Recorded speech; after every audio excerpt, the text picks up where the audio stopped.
Congratulations on being successful on the loans application process.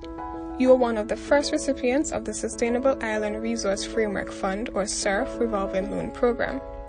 These loans are funded by donor agencies that are implementing climate change adaptation projects in Antigua and Barbuda. In this presentation, we'll be discussing adaptation measures, sustainable procurement principles, prohibited practices, environmental, social, safeguard and gender approaches, obligations and breaches, consequences of these breaches, bill of sale and charge, complaints mechanisms, and dispute resolution. Now, Darrell George, Senior Environment Officer at the Department of Environment, will explain more about the approved adaptation measures that you have at your disposal. A list of the approved adaptation measures include resilient solar renewable energy systems, which provide electricity, reducing the cost of your electricity bills and reducing the amount of carbon emissions. When combined with battery backup, these systems can provide electricity even when the government electricity grid is down. Solar water heaters. These use the sun to warm water, eliminating the need for an electrical powered water heater.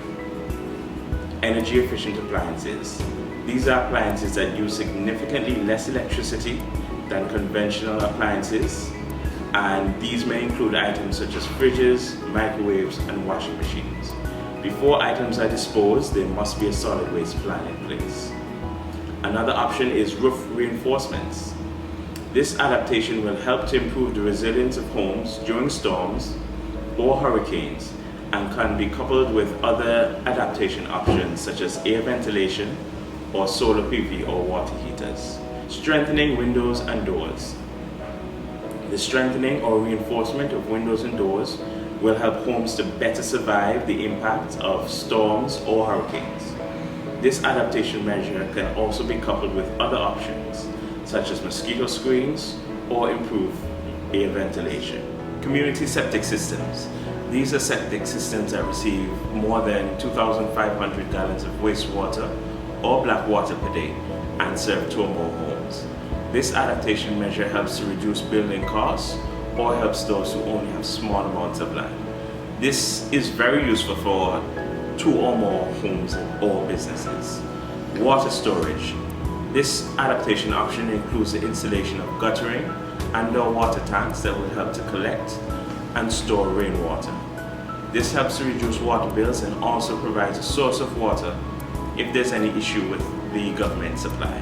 Water efficient appliances include water efficient taps and toilets. Mosquito screens. Mosquito screens can provide protection against mosquitoes and other insects, protecting against diseases such as Zika, dengue fever, and chikungunya, and can be installed on doors or windows. Other adaptation options include indoor air quality control, air conditioning using energy efficient air conditioning appliances, or raising the floor height or foundations of buildings. Next, we will explain the sustainable procurement principles you, the recipient, must adhere to under the loan agreement to ensure environmentally friendly practices and procedures. In planning for the use of your loan funds to climate-proof your homes and businesses, it is important to be guided by sustainable or green procurement principles. This means ensuring that the goods and services utilized must cause minimal adverse effects to the environment. Sustainable procurement principles include using materials that have high recycled content or can be reused or recycled in the future. Ask, how is it made and how will it be disposed? Using equipment or appliances with greater energy efficiency. Ask, how much energy does this consume for continuous operation? Choosing clean energy technology or clean fuels. Ask, can I choose a renewable energy source? Ensuring designs utilize reduced water consumption. Ask, how much water will it use over time? Ensuring reduced emission of toxic substances, both during installation and use. Ask, are greenhouse gases or toxic fumes emitted during operation? It is important to know the source of the materials, equipment, and appliances purchased with loan funds to ensure that from the extraction of raw materials to manufacture, to transport to construction and installation, to operation and use, to demolition and disposal, environmental degradation is minimized. The Department of Environment's Policy Officer, Mackay Robertson, will now speak to the prohibited practices within your loan agreement. These practices are to guide your actions and decisions under the loan agreement. You are not allowed to use your loan funds from the SIRF fund for prohibited practices. Your loan agreement outlines a non-exhaustive list of these prohibited practices. Loan funds from the SIRF fund also cannot directly or indirectly be used for purposes or in a manner that is prohibited by the laws of Antigua and Barbuda. The following are examples of prohibited practices. Abuse. This is the reckless or intentional theft, misappropriation, waste, or improper use of assets or property related to the loan funds. For example, giving your renewable energy systems that were bought for your house with the loan funds to someone else for the purpose of placing on their building. Coercion. This is the direct or indirect harming or threatening to harm any person or their property as a way of influencing the person's action. For example, this could be when demanding a carpenter to install your hurricane shutters for free, and if they do not, you propose to burn down their house. Collusion. This is an arrangement with two or more persons designed to achieve an improper purpose. For example, using your loan funds, which were earmarked specifically for roof repairs, to instead jointly purchase a fossil fuel car with your partner. Corruption.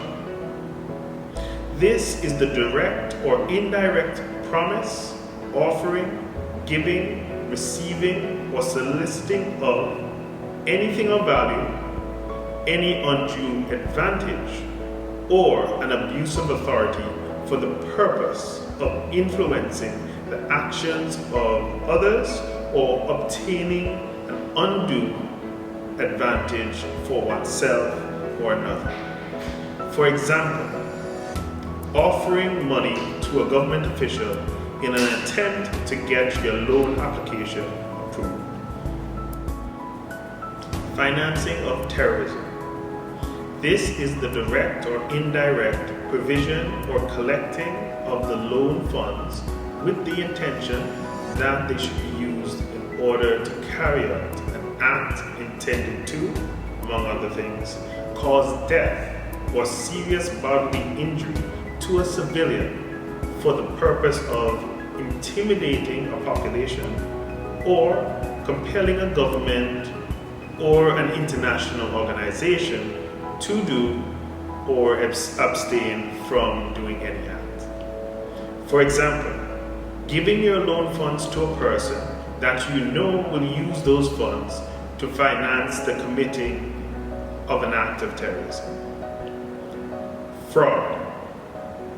This is the intentional or reckless act or omission that knowingly or recklessly misleads or attempts to mislead a person for the purpose of obtaining a financial or other undue advantage for oneself or for a third party, or to avoid an obligation. For example, submitting a progress report stating that you purchased a water tank with the loan funds when you in fact never purchased a tank. Money laundering. This is the direct or indirect engagement in a transaction that involves property which is the proceed of crime, or the receipt, possession, management, investing, concealing, disguising, disposing of, or bringing into the country any property that is the proceed of crime. For example, giving your loan funds to a mason who also sells illegal drugs, knowing that they would deposit into a bank both the crime proceeds with your loan funds, and telling the bank all the funds are payments for legal work that the mason provided and not from selling illegal drugs. Obstructive practices. This is the obstruction of the SIRF Fund's investigations, including its audits. For example, destroying the receipts for your air conditioning unit that was purchased with the loan funds. Retaliation against whistleblowers. This is the direct or indirect detrimental act which was recommended, threatened, or taken against a whistleblower or witness or one of their associated persons because of their report of the suspected wrongdoing or their cooperation with an investigation. For example, threatening that one would harm a laborer if they reported to the SIRF Fund that they suspected you of committing fraud by reporting higher prices for materials than they actually are. Note, this list is non-exhaustive and the SIRF Fund can duly notify you in writing of any other practices in accordance with your loan agreement. To ensure gender equity, equality, and proper representation of all marginalized people, your loan agreement provides for environmental social safeguards. Rashona Adams Matthew, Environmental Social Safeguard and Gender Officer at the Department of Environment, explains these policies. These policies seek to ensure that the most vulnerable of our communities are able to access benefits under this particular program. So these policies that I have mentioned, they're based on 5 main objectives: a commitment to gender equality, equity, and gender responsive budgeting, inclusiveness and non-discrimination in all DOE activities, accountability for gender in environmental and climate change results, alignment with the government of Antigua and Barbuda's gender policies, priorities, and principles aimed at protecting gender, human rights, and the environment, and equitable resource allocation for men and women to benefit equally at the department's portfolio. In line with these policies, the SIRF Fund Revolving Loan Program has 5 main initiatives: maximizing gender, environmental, and socioeconomic benefits to society as a whole and to vulnerable communities, minimizing negative environmental, gender, and socioeconomic impacts, and complying with all gender, social, and environmental standards. In this section, Micaiah explains your obligations under the loan agreement, breaches to these obligations, and the consequences of said breaches. The SIRF Fund loan agreement is a legally binding contract with obligations that you are required to fulfill by certain deadlines. If these obligations are not completed as outlined in the loan agreement, you will be in breach of contract.